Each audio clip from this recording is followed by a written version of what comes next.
Hello students, स्वागत है आपका अपने YouTube channel Zenith Career Hub में। आज हम आप लोगों के लिए मैट्रिक परीक्षा क्लास 10th के लिए गोधूली भाग 2 का चैप्टर नंबर 4 नाखून क्यों बढ़ते हैं का वीवीआई ऑब्जेक्टिव क्वेश्चन लेकर आए हैं। ऑब्जेक्टिव क्वेश्चन कराने से पहले हम आपको बता दें कि नाखून क्यों बढ़ते हैं। ये इसके लेखक हजारी प्रसाद द्विवेदी हैं। तो ऑब्जेक्टिव क्वेश्चन की ओर आगे बढ़ने से पहले हम आपको इस चैप्टर हजारी प्रसाद द्विवेदी के बारे में कुछ बता दें, जो कि बहुत ही इम्पोर्टेंट है और उसको आप लोगों को ध्यान रखना है। हजारी प्रसाद द्विवेदी जी का जन्म 1907 ईस्वी में बलिया, जो कि यूपी में पड़ता है, वहाँ हुआ था।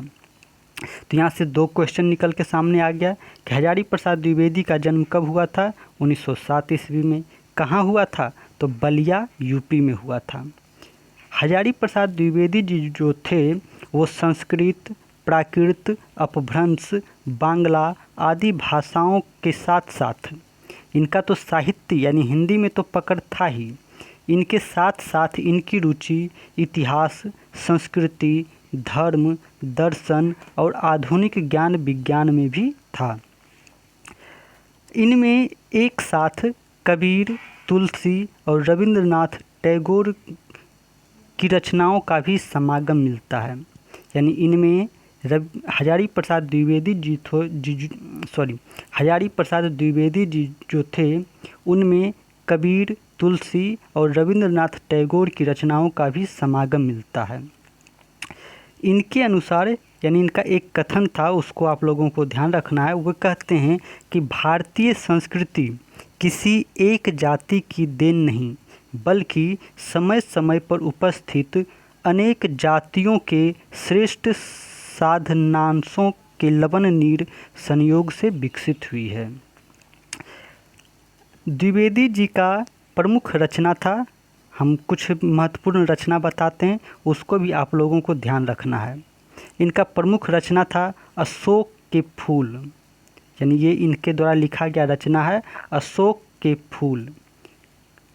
कल्पलता, विचार और वितर्क, कुटज, विचार प्रवाह, आलोक पर्व, इसमें जो आलोक पर्व था वो इनका सर्वश्रेष्ठ कृति था, ये भी आपको ध्यान रखना है।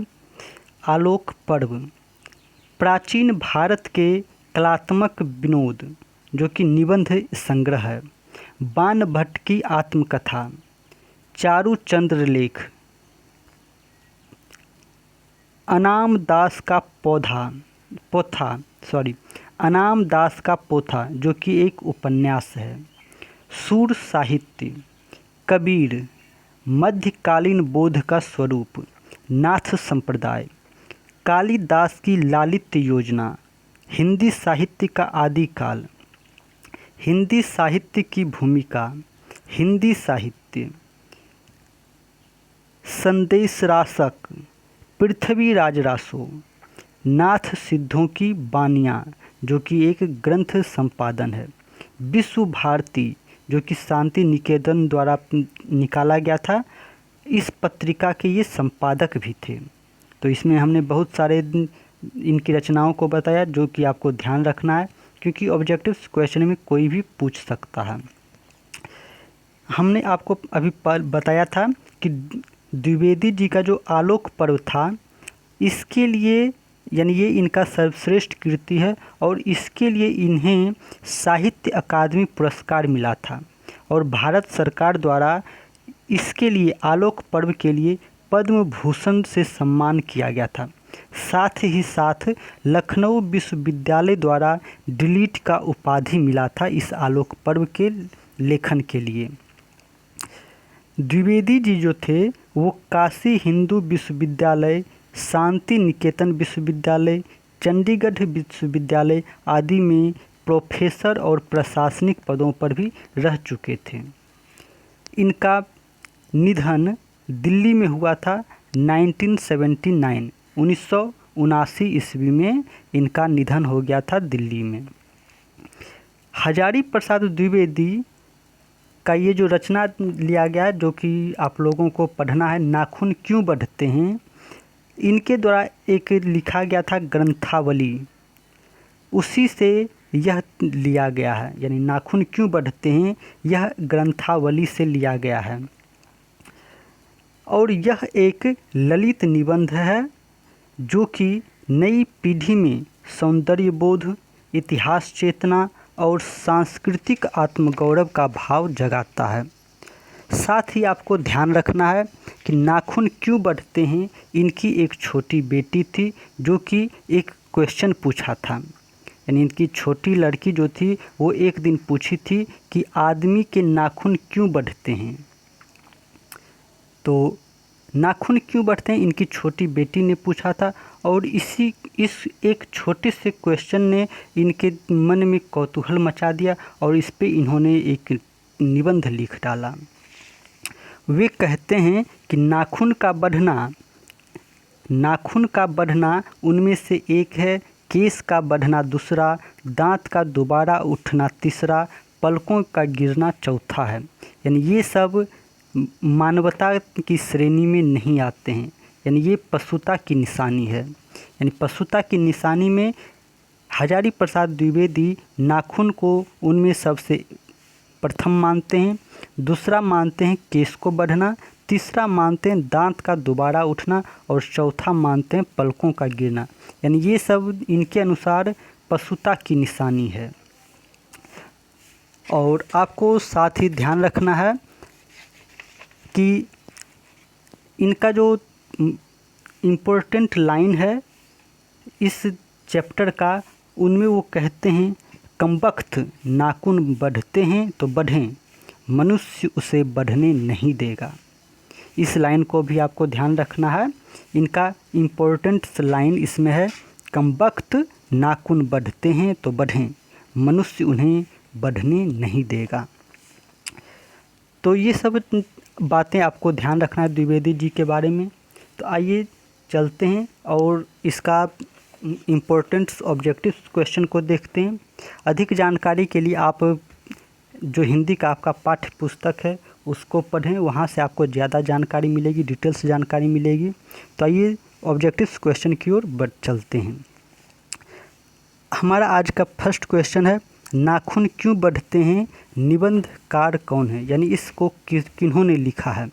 तो इसके लेखक हैं आचार्य हजारी प्रसाद द्विवेदी। तो इसका सही जवाब है आचार्य हजारी प्रसाद द्विवेदी। यहाँ पर थोड़ा सा मिसप्रिंट हो गया, आचार्य हजारी प्रसाद द्विवेदी। नेक्स्ट क्वेश्चन है द्विवेदी जी ने निर्लज्ज अपराधी किसे कहा है, नाखून को, चोर को, डाकू को या बदमाश को।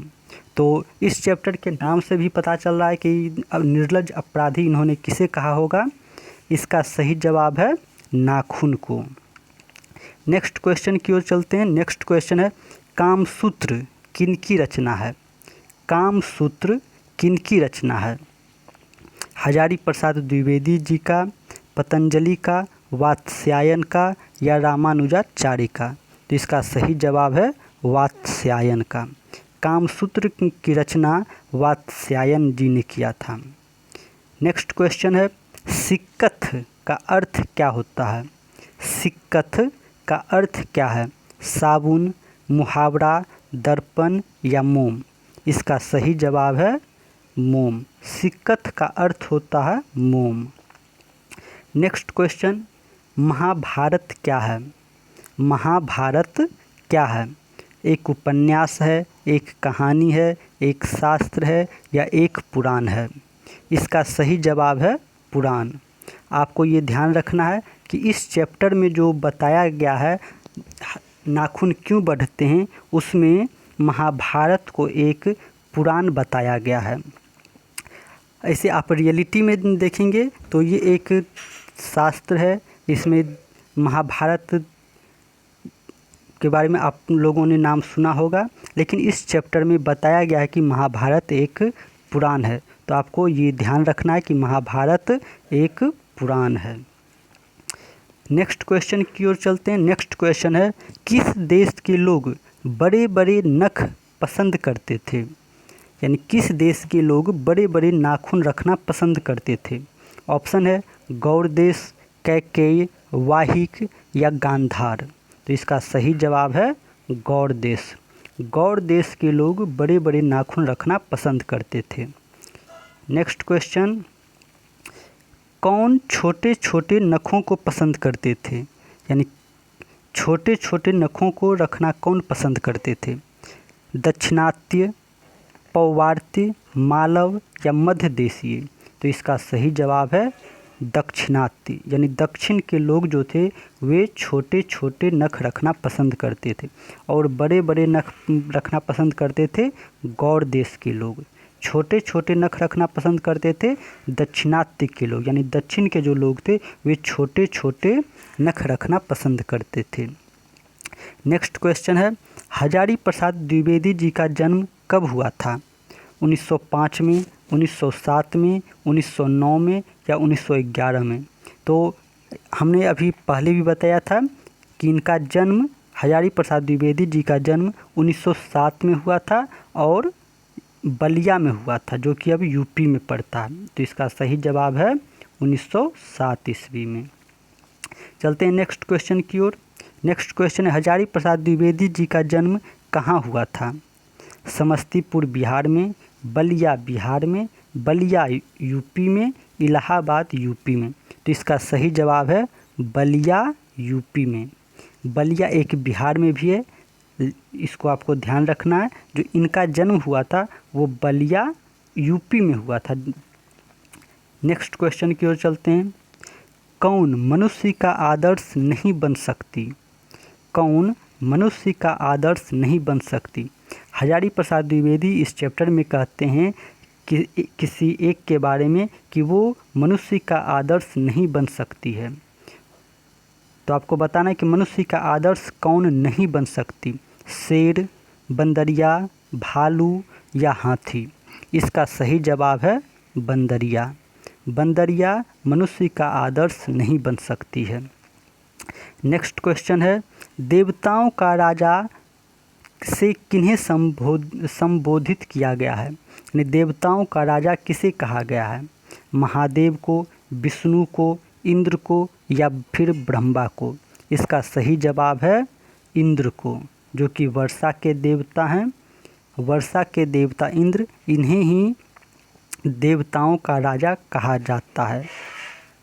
नेक्स्ट क्वेश्चन है, नख किसका प्रतीक है? नख मतलब नाखून किसका प्रतीक है? मानवता का, पशुता का, ए या बी दोनों का? यानी मानवता पशुता दोनों का या इनमें से कोई नहीं? तो इसका सही जवाब है पशुता का, यानी नाखून पशुता की निशानी है। पृथ्वीराज रासो किनका संपादन है? पृथ्वीराज रासो के संपादक कौन थे? हजारी प्रसाद द्विवेदी, मैक्स मुलर, सुमित्रा नंदन पंत, नलिन बिलोचन शर्मा? तो इसका सही जवाब है हजारी प्रसाद द्विवेदी।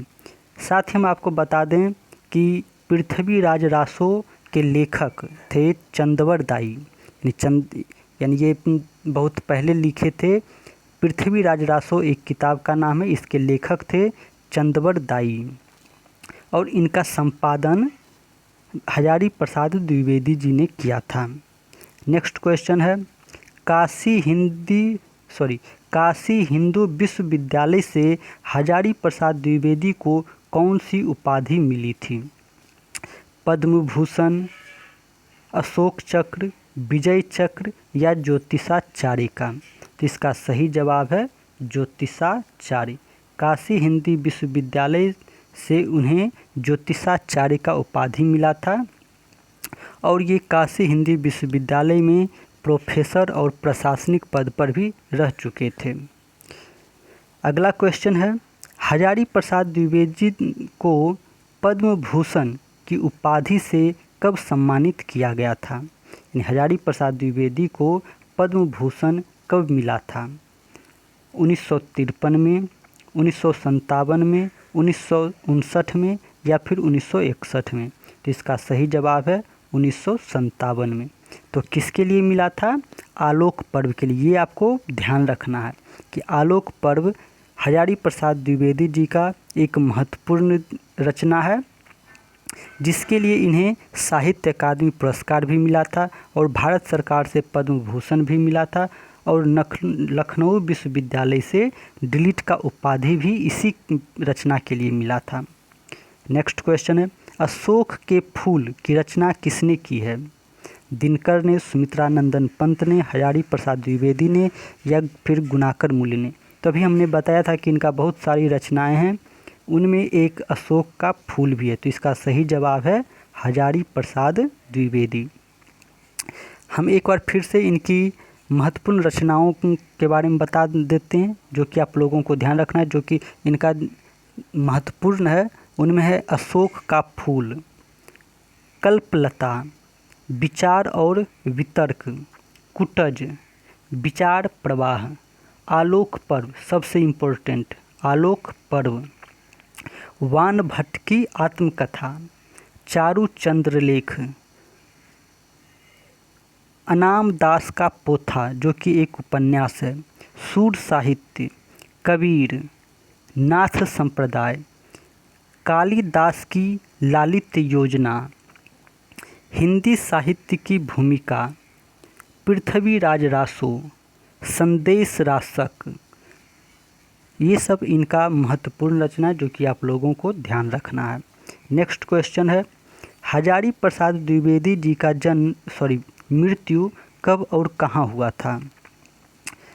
तो हमने अभी कुछ देर पहले भी बताया था कि इनका मृत्यु दिल्ली में हुआ था 1979 को। तो इसका सही जवाब है 1979 दिल्ली। नेक्स्ट क्वेश्चन है, नाखून का इतिहास किस पुस्तक में मिलता है? नाखून का इतिहास किस पुस्तक में मिलता है? कामसूत्र में, मेघदूत में, महाभाष्य में या इनमें से कोई नहीं? तो इसका सही जवाब है कामसूत्र, जिसकी रचना वात्स्यायन जी ने किया था। ये भी आपको ध्यान रखना है। ये कामसूत्र इस चैप्टर में इसलिए आया है क्योंकि नाखून का पहला इतिहास जो मिलता है वो इसी पुस्तक में मिलता है। नाखून का इतिहास का जो पुस्तक है वो कामसूत्र में मिलता है और इसके लेखक थे वात्स्यायन। नेक्स्ट क्वेश्चन की ओर चलते हैं। नेक्स्ट क्वेश्चन है, हजारी प्रसाद द्विवेदी जी डिलीट की उपाधि किस विश्वविद्यालय से प्राप्त की थी? मगध विश्वविद्यालय से, लखनऊ विश्वविद्यालय से, चंडीगढ़ विश्वविद्यालय से या फिर काशी हिंदी विश्वविद्यालय से? तो इसका सही जवाब है लखनऊ विश्वविद्यालय से। लखनऊ विश्वविद्यालय से इन्हें आलोक पर्व के लिए डिलीट का उपाधि मिला था। अगला क्वेश्चन है, कहानी में चंद्रकार, त्रिकोण, दंतुल वर्तुलाकार आकृतियों का संबंध मानव के किस अंग से है? नख से, मुख से, नाक से या फिर आँख से? तो इसका सही जवाब है नख से, यानी कि नाखून से।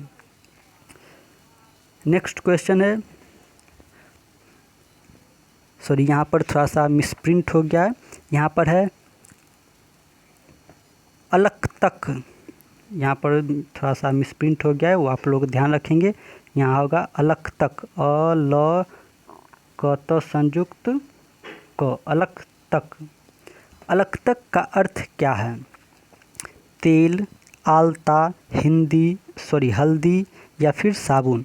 तो इसका सही जवाब है आलता। अलक तक का अर्थ है आलता। अगला क्वेश्चन है, द्विवेदी जी को साहित्य अकादमी पुरस्कार किस रचना पर मिला था? अशोक के फूल पर, आलोक पर्व पर, अनाम दास का पोथा पर या कल्पलता पर? ये चारों पुस्तक इन्हीं के द्वारा लिखा गया है, यानी चारों इनका ही रचना है। इसमें जो साहित्य अकादमी पुरस्कार मिला था वो मिला था आलोक पर्व के लिए। तो इसका सही जवाब है आलोक पर्व। अगला क्वेश्चन है, प्राचीन मानव का प्रमुख अस्त्र शस्त्र क्या था? प्राचीन मानव का प्रमुख अस्त्र शस्त्र क्या था? दांत, नाखून, पैर या पत्थर का औजार? तो इसका सही जवाब है नाखून। अगला क्वेश्चन है, आर्यों के पास क्या था? आर्यों के पास क्या था? लोहे का अस्त्र, घोड़े, मिट्टी का घर या इनमें सभी? इसका सही जवाब है इनमें सभी। आर्यों के पास ये सभी चीज़ें मौजूद थी। अगला क्वेश्चन है, सब पुराने अच्छे नहीं होते, सब नए खराब नहीं होते, ऐसा किसने कहा? सब पुराने अच्छे नहीं होते और सब नए खराब नहीं होते, ऐसा किसने कहा था?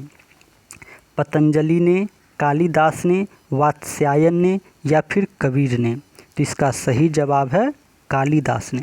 कालिदास ने ही कहा था कि सब पुराने अच्छे नहीं होते और सब नए खराब नहीं होते। अगला क्वेश्चन है, नखधर मनुष्य आज किस पर भरोसा कर रहा है? नखधर मनुष्य यानी नाखून धारण करने वाले मनुष्य आज किस पर भरोसा कर रहा है? बंदूक पर, लाठी पर, एटम बम पर या लोहे के विभिन्न हथियार पर? तो इसका सही जवाब है एटम बम पर, क्योंकि आज एटम बम को एक महत्वपूर्ण हथियार माना जाता है जो कि कुछ ही मिनटों में, कुछ ही सेकेंडों में बहुत ज़्यादा बर्बाद कर देता है। यानी सबसे खतरनाक आज माना जा रहा है एटम बम को। अगला क्वेश्चन है, मनुष्य की मनुष्यता यही है कि वह सबके दुख सुख को सहानुभूति के साथ देखता है। यह तथ्य किनका है, यानी ये कथन किनका है? मनुष्य की मनुष्यता यही है कि वह सबके दुख सुख को सहानुभूति के साथ देखता है, ऐसा किसने कहा था? महावीर स्वामी ने, गौतम बुद्ध ने, कालिदास ने या फिर वात्स्यायन जी ने? तो इसका सही जवाब है गौतम बुद्ध ने। यानी गौतम बुद्ध का ये कथन था कि मनुष्य की मनुष्यता यही है कि वह सबके सुख दुख को सहानुभूति के साथ देखता है। नेक्स्ट क्वेश्चन है, नाखून क्यों बढ़ते हैं के निबंधकार कौन है? ये फर्स्ट क्वेश्चन भी था, ये दोबारा रिपीट हो गया है। नाखून क्यों बढ़ते हैं के निबंधकार कौन है? आचार्य हजारी प्रसाद द्विवेदी। अगला क्वेश्चन है, आचार्य हजारी प्रसाद द्विवेदी ने साहित्य की किस विधा में लेखन नहीं किया है? आलोचना, उपन्यास, कहानी या फिर निबंध? तो इसका सही जवाब है कहानी। यानी हजारी प्रसाद द्विवेदी जी जो थे वे कहानी नहीं लिखते थे। इनका जो रचना मिलता है वो आलोचना में मिलता है, उपन्यास मिलता है और निबंध मिलता है। और ये नाखून क्यों बढ़ते हैं वो भी एक निबंध है जो कि ललित निबंध के श्रेणी में आता है। ये भी आपको ध्यान रखना है कि यह एक ललित निबंध है। नेक्स्ट क्वेश्चन है, कौन सी रचना हजारी प्रसाद द्विवेदी जी का नहीं है? ऑप्शन है अशोक के फूल, माटी की मूर्तें, पान भट्ट की आत्मकथा, हिंदी साहित्य का आदिकाल। तो इसका सही जवाब है मिट्टी की मूर्तें, क्योंकि अभी हमने कुछ देर पहले ही बताया था कि इनका जो भी महत्वपूर्ण रचना था वो हमने बताया था, वो सबको आपको ध्यान रखना है। अगला क्वेश्चन है, हिरोशिमा कहाँ है? हिरोशिमा कहाँ है? चीन में, जर्मनी में, नेपाल में या जापान में? इसका सही जवाब है जापान में। हिरोशिमा जो है वो जापान में है। इस चैप्टर में हिरोशिमा आने का कारण क्यों है? क्योंकि नखधर मनुष्य एटम बम पर विश्वास करता है और हिरोशिमा पर परमाणु बम गिराया गया था, यानी वहाँ पर बम गिराया गया था द्वितीय विश्व युद्ध के दौरान। हम आपको बता दें कि हिरोशिमा पर और नागासाकी पर जो कि जापान में है वहाँ अमेरिका के द्वारा परमाणु बम गिराया गया था द्वितीय विश्व युद्ध के दौरान। जब सेकेंड वर्ल्ड वार हुआ था तो अमेरिका ने जापान के हिरोशिमा और नागासाकी पर परमाणु बम गिराया था। हिरोशिमा पर परमाणु बम गिराया गया था हिरोशिमा 6 अगस्त को हिरोशिमा पर गिराया गया था और ठीक उसके 3 दिन बाद 9 अगस्त को 9 अगस्त को नागासाकी पर गिराया गया था। हिरोशिमा और नागासाकी दोनों ही जापान में स्थित है। अगला क्वेश्चन है, कौन छोटे छोटे नखों को पसंद करते थे? ये क्वेश्चन फिर से रिपीट हो गया। इसका सही जवाब है दक्षिणाती, यानी दक्षिण के लोग छोटे छोटे नख पसंद करते थे और गौड़ देश के जो लोग थे वो बड़े बड़े नख पसंद करते थे। नेक्स्ट क्वेश्चन है, नाखून क्यों बढ़ते हैं, किस प्रकार का निबंध है? नाखून क्यों बढ़ते हैं, किस प्रकार का निबंध है? ललित, भावनात्मक, विवेचनात्मक या विवरणात्मक? तो इसका सही जवाब है ललित निबंध। नेक्स्ट क्वेश्चन है, दधीची, यानी एक ये ऋषि थे जिनका नाम था दधीची। दधीची की हड्डी से क्या बना था? तलवार, त्रिशूल, इंद्र का वज्र या कुछ भी नहीं? तो इसका सही जवाब है इंद्र का वज्र। इंद्र का वज्र जो था वो दधीची मुनि के हड्डी से बनाया गया था। अगला क्वेश्चन है, लेखक के अनुसार मनुष्य के नाखून किसके जीवंत प्रतीक हैं? यानी मनुष्य का जो नाखून है वो किसका प्रतीक है?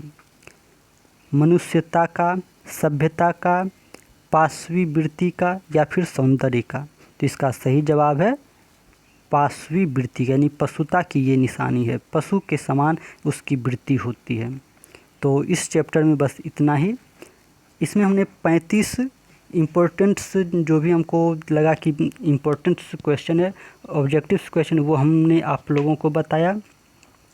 अगला चैप्टर कौन है वो आप हमें कमेंट करके बताएं। हम अगले चैप्टर का भी जो भी इम्पोर्टेंट्स ऑब्जेक्टिव्स क्वेश्चन होगा वो हम बहुत जल्द लेकर आने का कोशिश करेंगे। ये वीडियो आपको कैसा लगा? अगर पसंद आया है तो लाइक कर दें और अपने दोस्तों के साथ शेयर करें ताकि उसे भी लाभ मिले। और भी कोई जानकारी चाहिए तो आप हमें कमेंट कर सकते हैं। और अगला चैप्टर कौन सा है वो आप हमें कमेंट बॉक्स में ज़रूर बताएं ताकि हम उस पे जल्द से जल्द वीडियो बनाएं। आप हमारे साथ बने रहें, हमारे चैनल को लाइक, सब्सक्राइब और शेयर करते रहें।